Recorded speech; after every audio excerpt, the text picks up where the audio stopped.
milieux sont les supports de propagation des ondes électromagnétiques, tels que milieu diélectrique, milieu conducteur, ainsi de suite. Chaque milieu est caractérisé par un ensemble de paramètres tels que perméabilité μ, permittivité ε et conductivité σ. Voilà, un exemple d'un milieu. Le milieu LHI, c'est-à-dire linéaire, homogène, isotrope. Linéaire signifie que les relations entre deux composants quelconques de l'onde EM sont linéaires. Homogène, un milieu homogène signifie que les propriétés du milieu, telles que permittivité et perméabilité, sont identiques à tous les points du déplacement de l'onde électromagnétique. Isotrope signifie que les propriétés du milieu sont indépendantes de l'orientation de l'onde EM. Donc, quelle que soit la direction de onde EM, les propriétés sont les mêmes. Remarque, les ondes EM peuvent se propager dans le vide et n'ont pas besoin d'un milieu matériel. Par contre, d'autres ondes, telles que l'onde acoustique, nécessitent un milieu matériel. Milieu d'électrique. Un milieu d'électrique sans perte est un matériau d'électrique parfait, se caractérise par conductivité sigma égale à 0, permittivité epsilon égale à epsilon 1 fois epsilon 0 avec epsilon r, la permittivité relative du milieu, epsilon 0 égale à 8,854 fois 10 puissance moins 12 farad par mètre, c'est la permittivité du vide. Perméabilité égale à mu R fois mu0, mu R c'est la permittivité relative du milieu, mu0 c'est la perméabilité du vide. L'impédance caractéristique, quatrième propriété de milieu, égale la racine de mu sur epsilon. Une onde électromagnétique propage dans ce milieu sans perte d'énergie. Donc, exemple, plastique, verre. Onde plane, généralement, chaque onde produite par une source électromagnétique telle que antenne se propage sous forme d'une onde sphérique, comme le montre cette animation. Mais par rapport d'un observateur situé très loin de la source, le front sphérique apparaît approximativement par cet observateur sous une forme plane, comme le montre la figure ci-contre. Voilà. Donc, près de la source, l'onde est sphérique. Loin de la source, voilà, près de la source, l'onde est sphérique, mais loin de la source par rapport à un observateur tel que antenne, l'onde devient plane. Onde monochromatique. C'est une onde avec une seule longueur d'onde lambda, c'est-à-dire une seule fréquence f. Exemple, les ondes sinusoïdales de pulsation oméga. Onde progressive. L'onde progressive se propage dans la direction positive. Par contre, l'onde régressive se propage dans la direction négative, inverse. Onde plane progressive monochromatique. Finalement, on obtient la forme instantanée d'une onde électromagnétique plane progressive monochromatique, OPPM, qui se propage dans la direction Z. Voilà. E et H égale à cette expression ou cette expression avec AE, c'est le vecteur unité.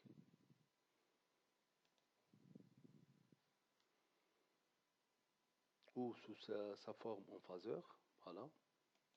L'équation générale qui décrit la propagation d'une onde quelconque, appelée des fois équation de D'Alembert, est donnée par la solution de cette équation se compose de deux parties. Onde progressive, voilà, G de T moins Z sur C, se propage sans déformation à la vitesse C, dans le sens positif. L'onde régressive, GT plus ZCC, se propage sans déformation à la vitesse C le long de l'axe EZ. Voilà, donc F, la solution générale, égale à la somme de l'onde progressive et l'onde régressive. Voilà cette animation. Donc l'onde progressive qui propage toujours, voilà, se propage toujours dans la direction positive, et l'onde régressive, gt plus z sur c, qui propage dans le sens négatif. Notre étude se limitera ici à l'onde plane progressive monochromatique. La solution de l'équation d'onde précédente s'écrit sous cette forme. Donc, on définit le vecteur d'onde k par k fois az. Az, c'est le vecteur unité. Avec k égale à oméga sur c. Oméga la pulsation, c c'est la vitesse de propagation. K est le nombre d'ondes. Dans ce cas, la solution de l'équation d'onde précédente devient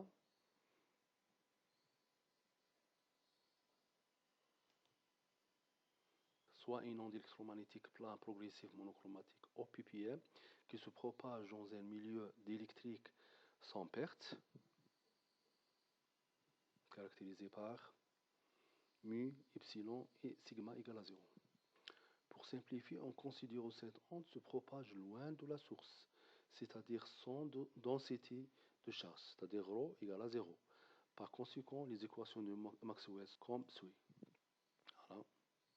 Première équation, deuxième équation, troisième rotationnelle de H, rotationnelle de E égale divergence de H égale à 0 et divergence de E égale à 0. L'équation d'onde spécifique de ce milieu peut être déterminée à partir des équations de Maxwell. Donc on applique l'opérateur rotationnel sur l'équation 2. On obtient, voilà, équation 2, on applique rotationnel sur deuxième équation. Donc rotationnel de E, voilà, égale à rotationnel de cette partie. On a la propriété suivante. Rotationnel de E égale à cette expression. Donc, on remplace cette expression dans cette équation. Donc, gradient de divergence de E moins Laplacien de E égale à... Donc, d'après quatrième équation de Maxwell, divergence de E égale à 0 et rotationnel de H égale à 7 égale à epsilon, la dérivée de E par rapport à t. Donc, on sait que divergence de E égale à 0. Donc, voilà. On obtient cette équation.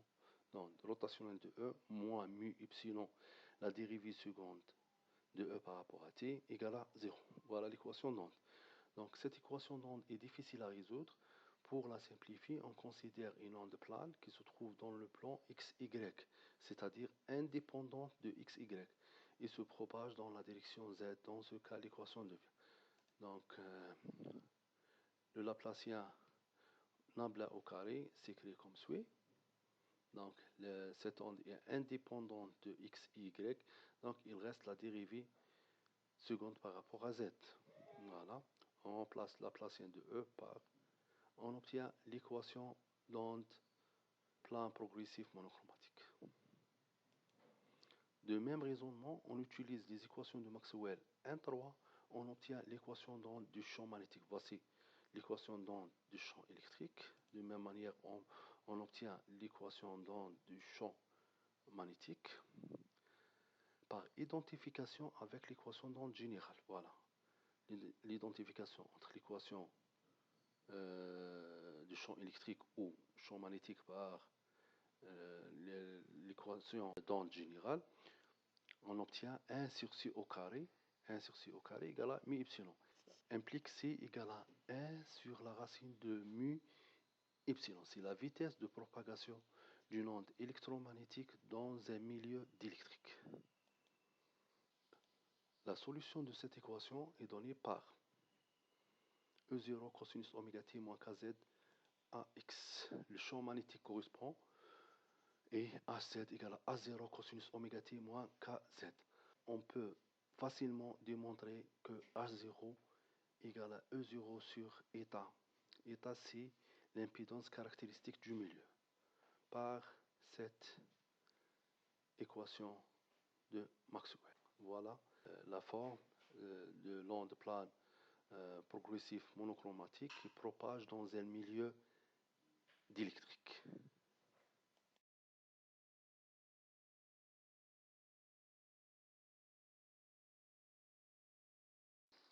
Un milieu bon conducteur est un matériau avec une très grande conductivité électrique, c'est-à-dire sigma tend vers l'infini.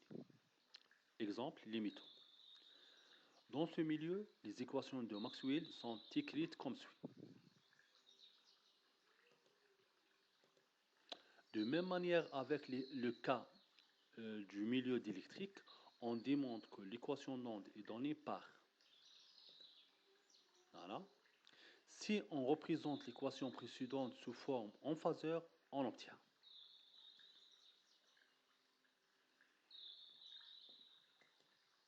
On sait qu'un bon conducteur est caractérisé par une très grande conductivité, c'est-à-dire sigma tend vers l'infini, ce qui implique que sigma est très supérieur devant oméga epsilon. Dans ce cas, donc, J oméga epsilon est négligeable devant sigma, c'est-à-dire égal à 0. L'équation d'onde devient avec J oméga mu sigma égal à gamma, qui est un nombre complexe, c'est-à-dire égal à partie réelle plus partie imaginaire. Le partie réelle c'est alpha, partie imaginaire et bêta. Voilà l'équation d'onde des milieux conducteurs ou bons conducteurs. Gamma est nommée constante de propagation, qui est égale à la racine de J oméga mu sigma, qui est égale à alpha plus J bêta. Donc alpha, on peut démontrer facilement que alpha égale à la racine de oméga mu sigma sur 2 est nommée constante d'atténuation qui décrit la diminution de l'amplitude de l'onde due à l'absorption. La partie imaginaire bêta, qui est égale à alpha, appelée constante de phase, caractérise la propagation de l'onde. La vitesse de propagation dans le cas d'un milieu conducteur, C égale à oméga sur bêta égale la racine de 2 oméga sur mu sigma. La longueur d'onde est donnée par cette expression et l'impédance caractéristique égale à cette expression. Donc, le module de état, l'impédance caractéristique, égale à la racine de oméga mu sur sigma. Sur la notion de valeur instantanée du champ électrique, l'équation d'onde précédente s'écrit comme suit. La dérivée seconde de E par rapport à Z au carré, moins mu sigma, la dérivée de E par rapport à T, égale à 0. Donc la solution de cette onde, de cette équation, est donnée par cette expression. Voilà. E0 exponentielle moins alpha, alpha c'est la constante d'atténuation, cosinus oméga t moins bêta, z fois ax. Et le champ magnétique correspond est donné par cette expression. Voilà. La forme de l'onde qui se propage dans un milieu conducteur est donnée par cette figure. Voilà. Ici apparaît la constante d'atténuation. Donc il y a une atténuation des ondes qui propagent dans des milieux conducteurs.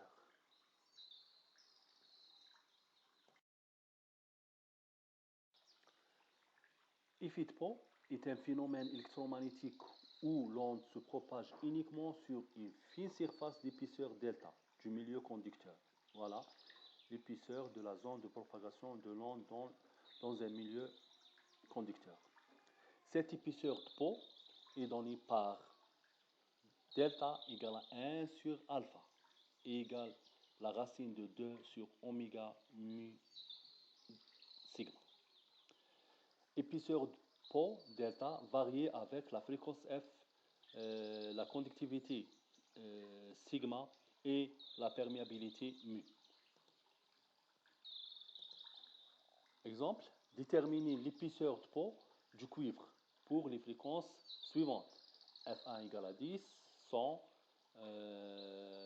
10 kHz, 100 MHz et 10 GHz.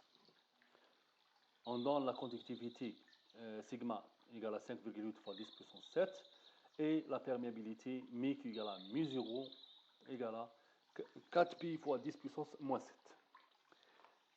L'épaisseur de peau est donnée par delta égale à 1 sur alpha égale à la racine de 2 sur oméga mu sigma.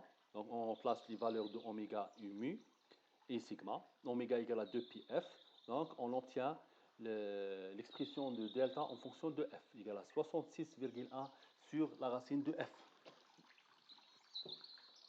Maintenant, si f égale à 10, delta égale à 20,8. Si f égale à 100, delta égale à 6,6. Si f égale à 10 puissance 4 Hz, delta égale à 0,66. Pour f égale à 10 puissance 8 Hz, delta égale à 6,6 fois 10 puissance moins 3. Si f égale à 10 puissance 10, delta égale à 6,6 fois 10 puissance moins 4 mm.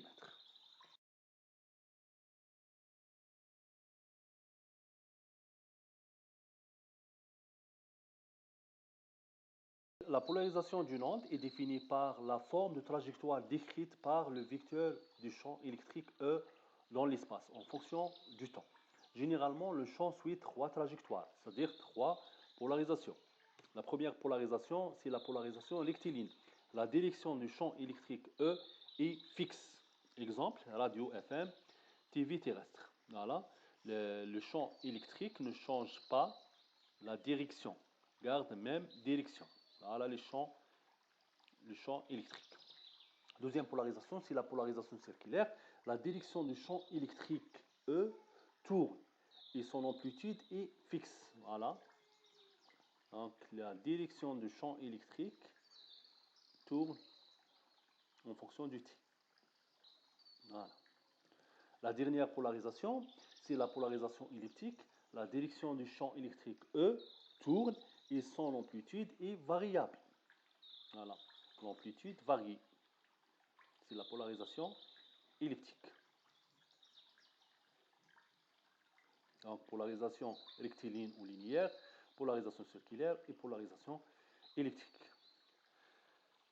Donc, différents types de polarisation, soit une onde électromagnétique au ppm se propage dans l'espace libre, possède le champ électrique suivant. Voilà l'expression du champ. Donc, ce champ possède deux composants,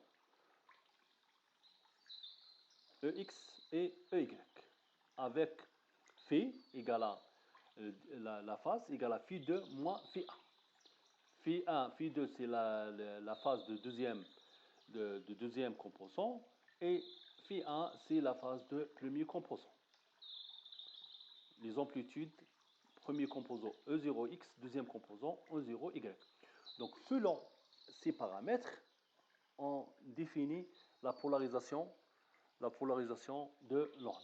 Maintenant, si phi égale à 0, phi, c'est phi2 moins phi1 égale à 0.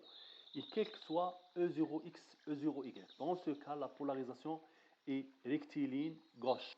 Maintenant, si la phase phi entre 0 et pi sur 2, quelles que soient les amplitudes du composant, EX, EY, donc la polarisation est elliptique. Maintenant, si phi égale à pi sur 2, en plus, E0x est différent de E0y. Donc, dans ce cas, la polarisation est elliptique gauche et prend cette forme. Maintenant, si phi égale à pi sur 2, E0x égale à E0y, la polarisation est circulaire gauche.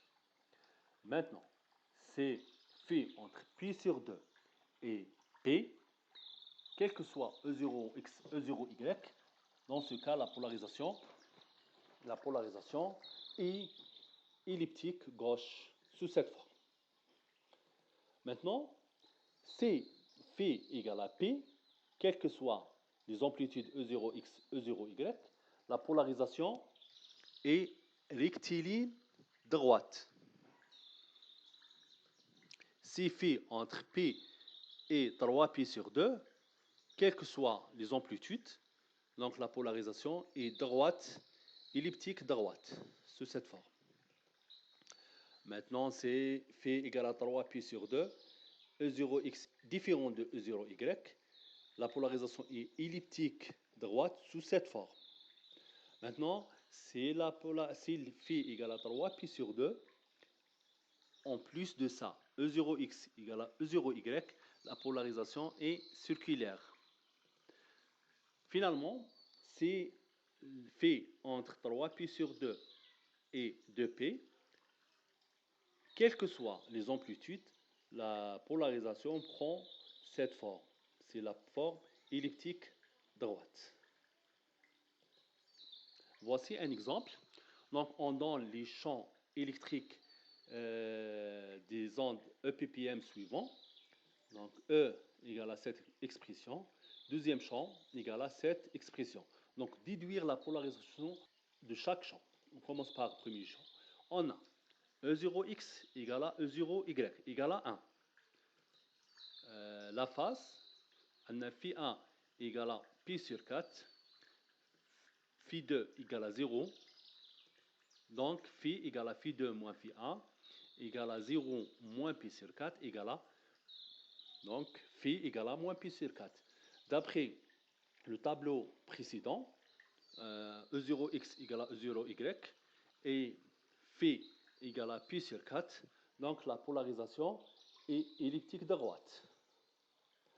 Deuxième équation, on met le champ sous la forme ordinaire, la forme suivante, cosinus, cosinus.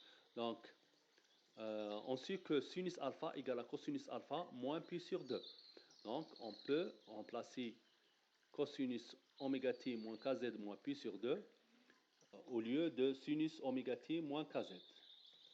Voilà. Dans ce cas, E0x égale à E0y égale à 2 et phi 1 égale à pi sur 2, phi 2 égale à 0, donc phi égale à phi 2 moins phi 1, donc égale à 0 moins pi sur 2, moins pi sur 2, donc c'est-à-dire 3 pi sur 2. Dans ce cas, la polarisation est circulaire droite, toujours d'après le tableau précédent.